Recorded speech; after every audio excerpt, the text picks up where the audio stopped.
Greetings, everyone, and welcome to another video series for Startup Muscatine. I'm Jake. I'm Marcy. And I'm Katie. All right, and Startup Muscatine's a partnership between GMCCI and the Kauffman Foundation, and our aim is really to support entrepreneurs and small business owners here in the Muscatine area. So today we're going to talk about something called customer discovery. It's a process of getting outside your office, talking to people you might think might be your customers.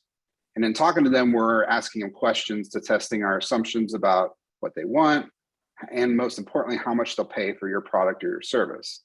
Really, the purpose of this process is to get to know the customers, develop personas, and then help us meet their needs and communicate that to them. In other words, this is kind of the beginning of marketing and sales. We're going to kind of walk you through that process as we go and the steps that are involved. So I'm going to turn it over to Marcy. She's going to talk a little bit about the homework that you may have seen, and if not, a way to find it before we get together next Thursday. All right. So last week I posted a bunch of. I'm the one that does the social media. If you see the social media, you reply back. This is who you're talking to. So I'm the social media manager for Startup Muscatine. And last week I posted some links to a video series that I think is just awesome that Katie turned us on to, that is all about customer segments. If you haven't got a chance to watch it yet, go over. If you're looking for the link, look on Facebook or Instagram. If you're not following us there, you should be. And then, or also if you're on our email list, and you can find all of that information on our socials, and you can find a link to our email list actually through our Instagram bio as well, so you don't miss anything that is going on here at Startup Muscatine. But these 3 videos are all about what a customer segment is. So what we would like you to do is go through and watch lessons 1, 3, and 7, or you can look at them all. That's fine. They're only 2 or 3 minutes long, and they're very beneficial. I'm just walking you through what is a customer segment and the importance of that customer segment. So I'm hoping that you have watched that before this video. And if you haven't, pause this video now, go back in and watch those, and then come back, and this video will make a whole lot more sense to you. But yeah, that was your homework. So we're all here for education and getting you ready to build your business.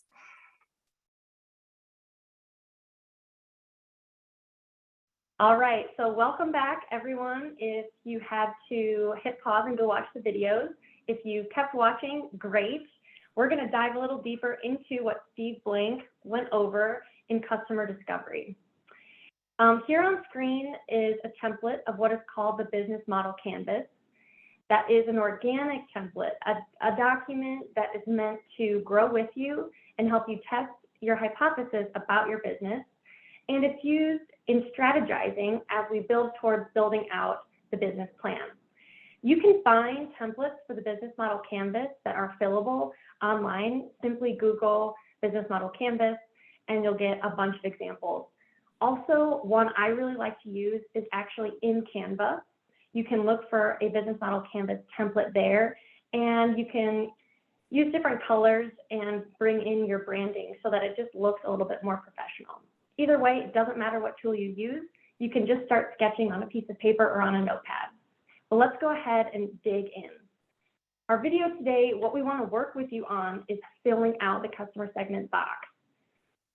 Get ready. We want you to list out the different customer segments you think you might have for your business. And Jake's going to refine what we mean by that just a little bit more. All right, thanks, Katie. So in the business model canvas, there are really 5 different customer segments that are defined. So we're going to talk through those briefly and be kind of thinking about, as Katie mentioned, which one you fit into. So mass market is the first one. That is really the Facebooks of the world, the types of applications or products that might serve a very wide ranging audience, a mass market, if you will. They're intended for large groups of people in the millions or even billions range, the big retailers, those types of things. A lot of businesses, whether they're small businesses, lifestyle businesses, or high growth startups, fit into the second one, which is a niche market. And this might be a niche market that's focused on a certain industry, a certain profession, a certain age range, those types of things. So a lot of businesses that we see and we work with are falling into that niche market. The next one is segmented. So segmented markets are slightly different. So that kind of falls into some of the retail space where you're distinguishing between, a given market, but it's segmented, let's say by income bracket, right? That people make a certain amount of money. So it's in a financial sector, but they're segmented into different groups based on your income. Diversified is another one. So places like web companies with like Amazon that sell, they sell like products online, books and things like that, but they also sell web services. So they sell storage for startup companies. They also sell books. They also sell all kinds of different things. They actually sell a back-end platform for people to build upon. So they have a diversified market. And then multi-sided platforms. So those actually serve a wide variety of customers, but they do have different ways by which to access them. So we're going to talk through a couple of examples. And before we do that, I'll have Katie talk a little bit just about the multi-sided platform, what those mean, and how those kind of work. So Katie, you want to talk just a bit about the multi-sided platform? Sure. A multi-sided platform or a multi-sided market is like a marketplace. And so your product or service is serving a function of connecting providers to consumers. Google, like Steve Blank mentions in some of his videos, Google is a perfect example. One segment or side of that market is you or I entering things we want to search, like we pull up Google and we search business model canvas. That's one market.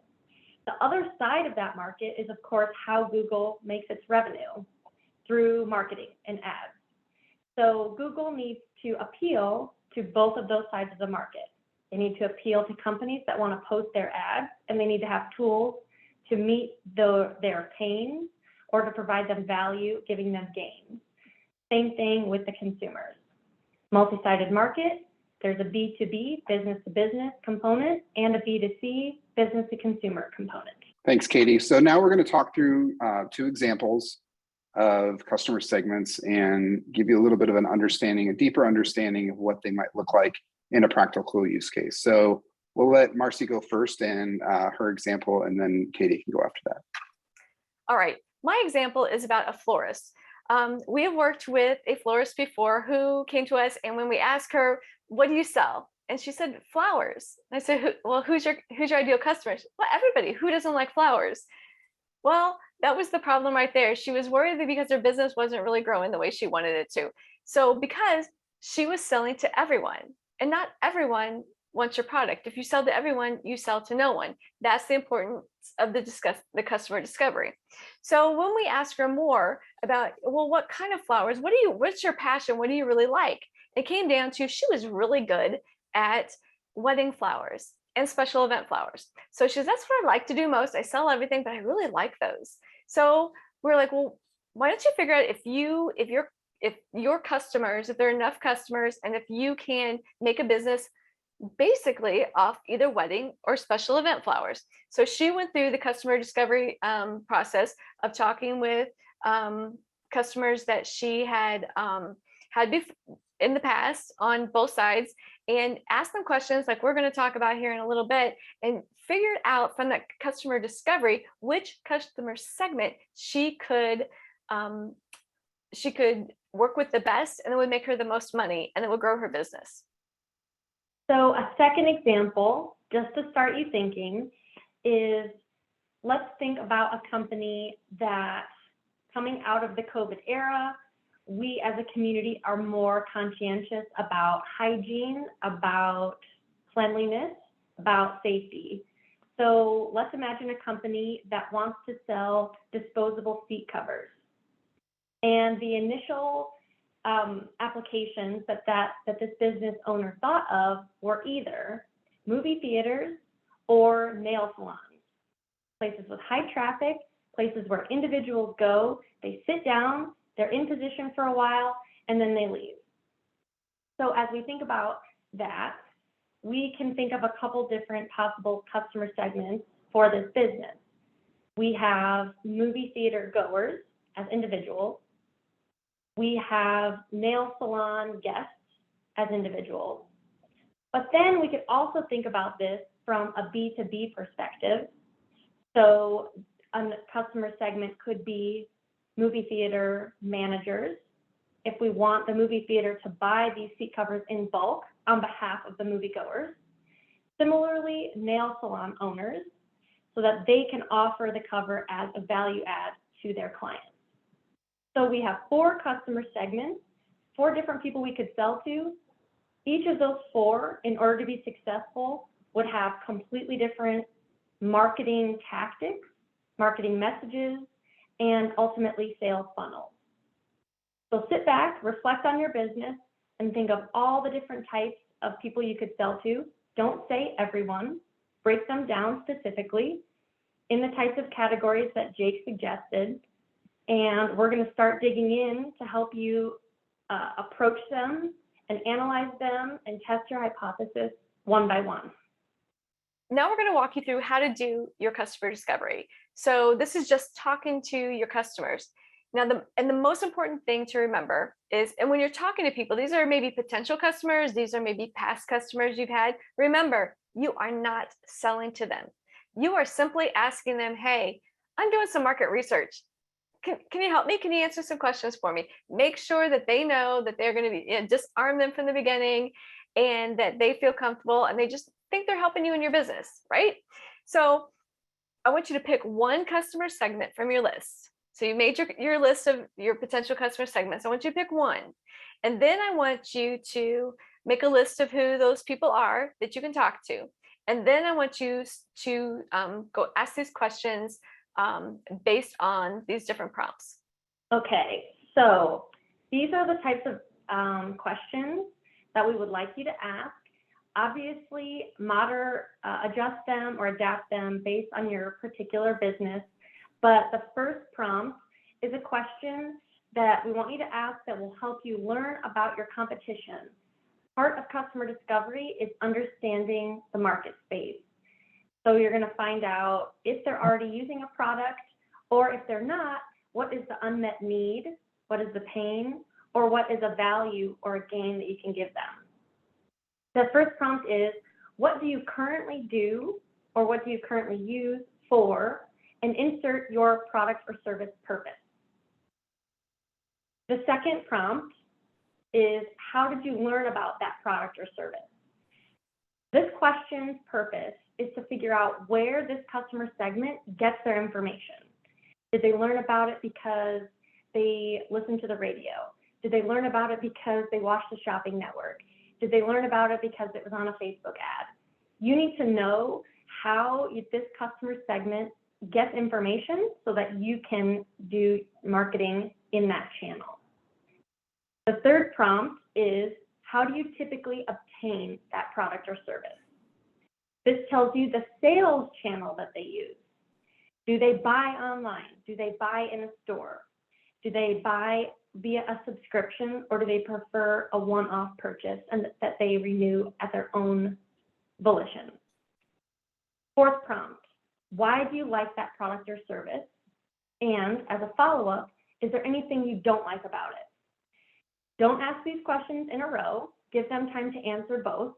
But these questions will tell you, again, a little more about their pains and or gains, which you're going to take back and try to address in developing your marketing material, or you might even use that information to adjust your product or service. An optional fifth question that might be valuable is asking, when was the last time you did something or bought something in the space that your business operates? This could be particularly helpful for those B2B businesses. Instead of asking, do you believe in cleanliness in your space? That answer is only ever going to get yes. So instead you could say, when was the last time you implemented a product to help maintain cleanliness in your nail salon? This will help them demonstrate to you their level of commitment and what type of action they have taken to solve the problem. So overall, these are some prompts for you to think through and help you suss out information from your potential market segments. All right, thanks, Katie. Thank you, Marcy. So I want to give you some tips really quickly on these questions as you ask them, and some things to consider and think about as you move forward and start to go do this customer discovery. So Katie mentioned this too. These questions should lead to more questions. Give them time to answer. Don't stop if they give you a lead or inspire another question. You want to keep going with them, and you want to get to know them and know your market. Oftentimes you ask one question, it leads to another, and they just keep talking. Just let them keep talking and gather as much as you can out of that conversation. The second thing is, do not mention your product or your service. It's really hard to do that, but try not to do it. Don't do it. Like we said before, this is not a sales call. This is market research. So you're really trying to get that information out of them without presenting what you're bringing to the table. You're really trying to just get to the root of the questions and ask them what their challenges and what those pains and what the gains that your product might be able to create. While you might get excited and be like, oh my gosh, they're saying exactly what I need or what they need, and it's exactly what I can do, resist. It's really hard. The third thing is, the point of this customer discovery is to challenge your own ideas and assumptions, right? So while you may think that your product does or service does a specific thing, you have to try to remove that beware of that confirmation bias, right? That somebody is validating essentially exactly what your product does, or because then you'll start to ask additional questions that might be related to your product to just confirm what you already believe. So there's more research that you can do on that. Just look up confirmation bias and you'll kind of understand. But that's a key thing too, because you get excited, you start asking leading questions that then kind of build right into what you're providing, and then you're not really getting true customer discovery. And the last thing is just asking those open-ended questions. So not leading questions or ones with yes or no answers. You really want to create these open-ended questions that somebody might feel free to just kind of go on, like I said, and just continue on, lead naturally to the next discussion. So, all right, next step, and one of the last things we're going to talk about are going back to our examples, and we're going to show those questions and actually put in then some of the answers or some of the questions that we came up with, and then some potential answers that we might hear from an audience to help determine those customer segments. So if you remember back to my example of the florist, here are some ways that you can adapt the questions we just talked about in your customer discovery when you're looking for your customer segment as the florist.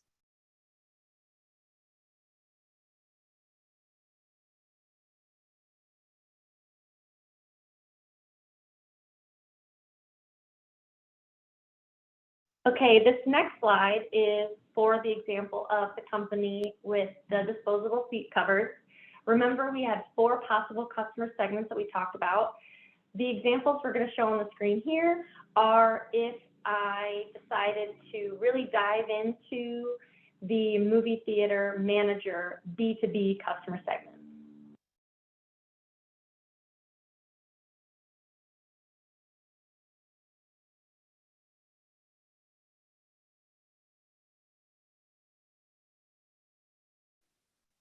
All right, now that you've seen the examples and some of those questions from the florist and the seat covers, it's your turn. So we'd like you to go back, review this video, go back and review Steve Blank's videos if you need to, and start to develop those questions that you might have and bring them with you to the Third Thursday Mixer this week.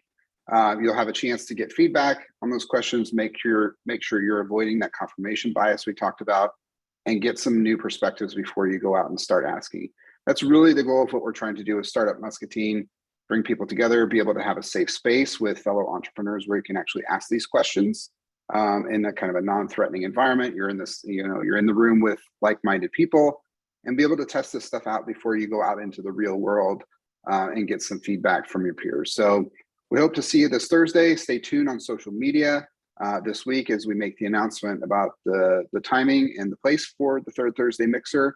And we would hope to see you there and take a deeper dive into these customer segments with you. We'll see you then.